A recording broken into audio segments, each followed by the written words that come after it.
back from Fippy Fest, and it was incredible. I was humbled to host the event, and I've got a recap of everything we saw and some important news and information we learned from Fippy Fest 2024. A special Fippy Fest edition starts now. I'm on top of the world, now I'm living, and the good just gets better, keeps on giving. Not even close to the end, it's just beginning. Life is getting lighter while the days are getting brighter. Gotta celebrate life and get excited about good times and good living. Come on, shout it out. Hey! Take it up, take it over, take it out of control. Today I'm freeing my soul and now you got me singing.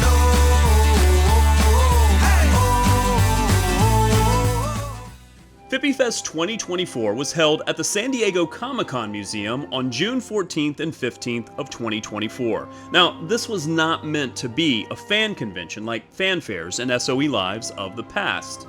The bulk of this event was meant to be a free, live-streamed event for the masses to celebrate the milestone year of Darkpaw for the EverQuest franchise.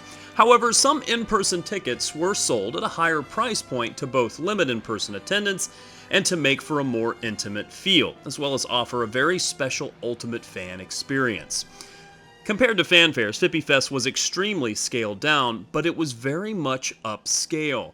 I'll admit, I missed the crowds and numbers of a fanfare, but most of the attendees I talked to, dubbed ambassadors, as well as the developers, were in agreement that there was something special about this much smaller and more intimate type of event. Attendees got much more time with the developers, and the developers were able to relax and open up a bit more in a smaller setting. Now, before I get into the behind the scenes of Fippy Fest, let's talk about what we learned. First of all, the entire Fippy Fest live stream is available for you to watch, all 7 hours of it. And while I highly recommend it, in case you don't want to spend 7 hours watching it, I'm providing a very condensed version of the big takeaways. Here's a look at the larger news and announcements from Fippy Fest.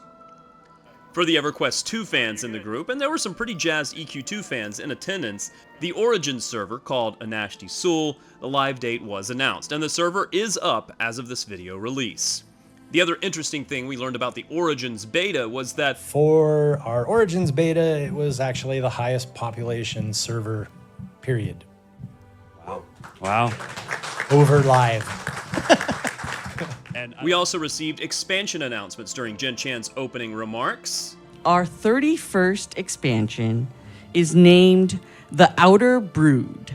We got a glimpse of the end game of the Outer Brood, including this huge four-winged dragon reveal by Adam Bell during the expansions panel. This was the something big he teased at PAX East, and it is big. We're told next to Mechamatic Guardian, it is the largest NPC in the game. In this expansion, it seems some invaders from the Void are making their way to Norath. For EQ2, the name of the 21st expansion, The Scars of Destruction. We got a sneak peek of something for EQ2 as well. What you didn't get from the panel, and this is exclusive to the EverQuest show, are the sound effects for this crab, walrus, bug thing. Check them out.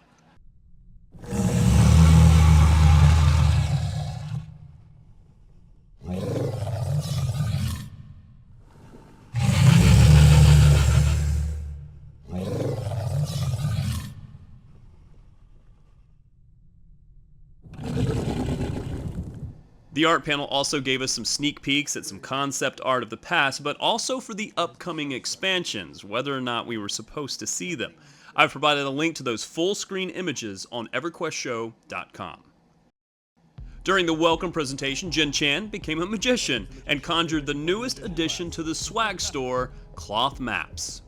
Now, these maps are the newest commissions by Darkpaw Games from Rick Schmitz. He is the artist behind the original Norath maps, and he recreated these entire maps, characters, lands, and all for the year of Darkpaw. There's one for EQ and one for EQ2, and they are reasonably priced at around $20 each and available right now in the swag store. I've provided that link in the description below. For TLP players, there was some pretty incredible news that was shared by Lucy McLaurin about just how popular the Teak server is. Is Teak the most successful player number-wise TLP that you've had? Yeah, as far as I know, it's the biggest population that has ever been on any EverQuest server ever. Really? Yeah. Round of applause for that. Go Teak players. The entire live stream was very informational, and I certainly suggest that you check it out. Putting Fippy Fest together was a huge task. The live stream is essentially a 7-hour broadcast with a lot of moving parts, but add to that an in-person component to prepare and logistics of moving people to various points throughout San Diego. Before Fippy Fest, the venue had to be prepped and set up, along with swag bags filled with goodies. But once the ambassadors arrived, it was 2 full days of EverQuest excitement. Here's a look at what the Fippy Fest attendees got to see. Badge check-in was simple, and a Fippy Fest backpack was loaded with some initial loot, but there would be much more loot throughout the entire day. After check-in, our breakfast and lunch facilities were just outside the front door of the Comic-Con Museum. But inside is where the first interactions between the ambassadors and the developers began. A quick welcome by myself and a glance at the schedule, and then it was off to a signing party. EverQuest and EverQuest II developers lined up to sign the EQ and EQ2 posters that the attendees received. These were high-quality, matte finish posters of the new EQ maps done by Rick Schmitz. The posters are limited edition. They are numbered, embossed, and signed by Jen Chan. After a signing party, a quick lunch before we got a port to our first destination of the day, Daybreak Game Studio. Once there, attendees got more swag and a chance to tour the studios and see lots of art, historical facts from development of the games, and the infamous Keith Parkinson art, the actual oil paintings done for the EverQuest boxes. After the studio tour, it was time for our upscale evening dinner at Prado. It started in the courtyard for drinks and live entertainment, and just take a moment to appreciate the bards involved. This is Courtly Noise, and they learned the EverQuest theme specifically for this event.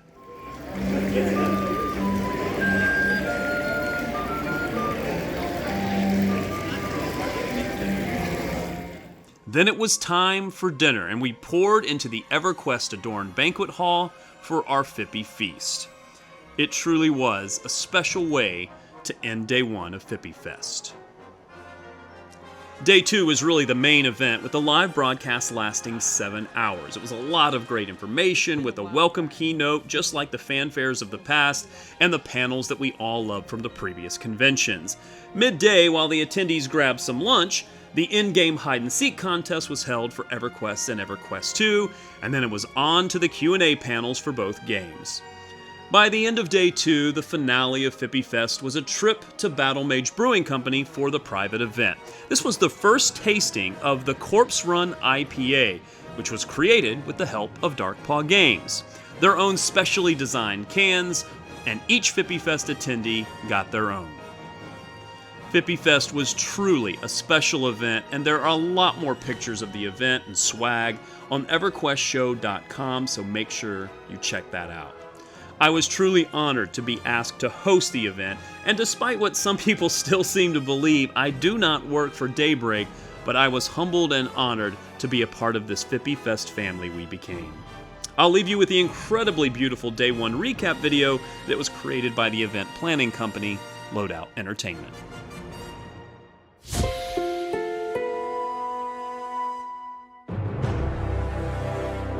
We are here in beautiful San Diego, California at the San Diego Comic-Con Museum for the start of Fippy Fest 2024.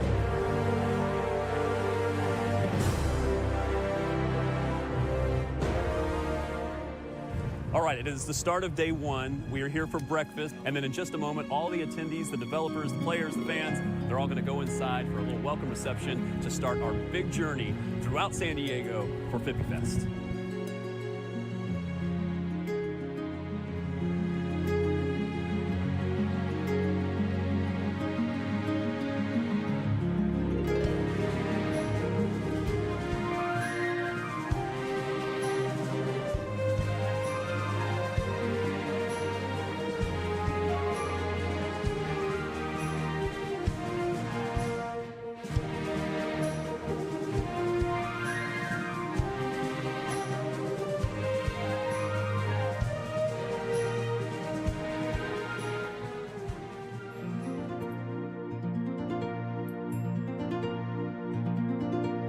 I've been playing EverQuest since 2001.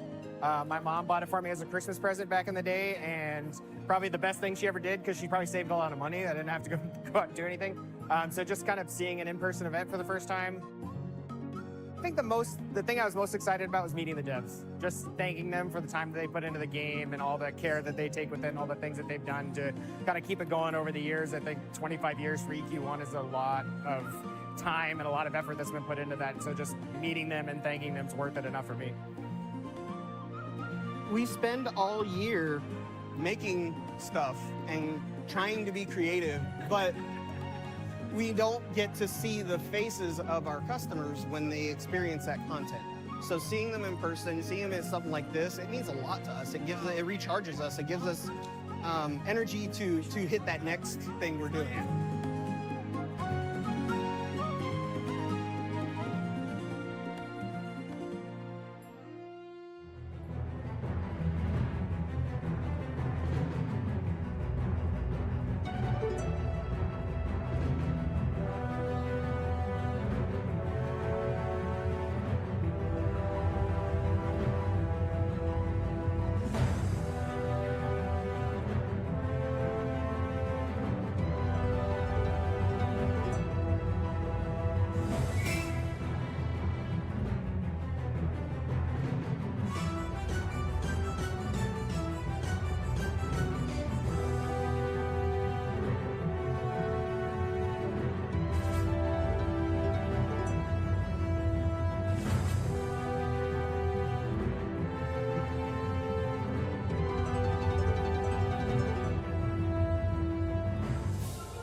So we've all arrived here at daybreak and tours are going on, but this is what is really the star of the tour. It's the Keith Parkinson and other artist artwork, incredible stuff. These are the actual original oil paintings that the Fippy Fest attendees have had a chance to see. It's incredible artwork. The detail is really difficult to describe until you see them up close, and our Fippy Fest attendees have had a chance to see that today.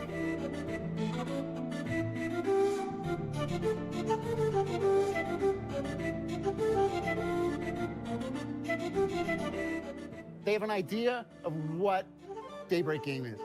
And they come here and they say, wow, I've been thinking about these paintings. I've been thinking about the history of this. And they get a glimpse of that. The really cool thing about Fippy Fest is we get to meet with these players who have spent so much of their life in this game. And they get to see that we are real players too. And we really care about the EverQuest franchise, and we hope to keep it going for another 25 years.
It has been an awesome couple of days so far here at Fippy Fest. I think our players and developers have enjoyed themselves. Wouldn't you guys say?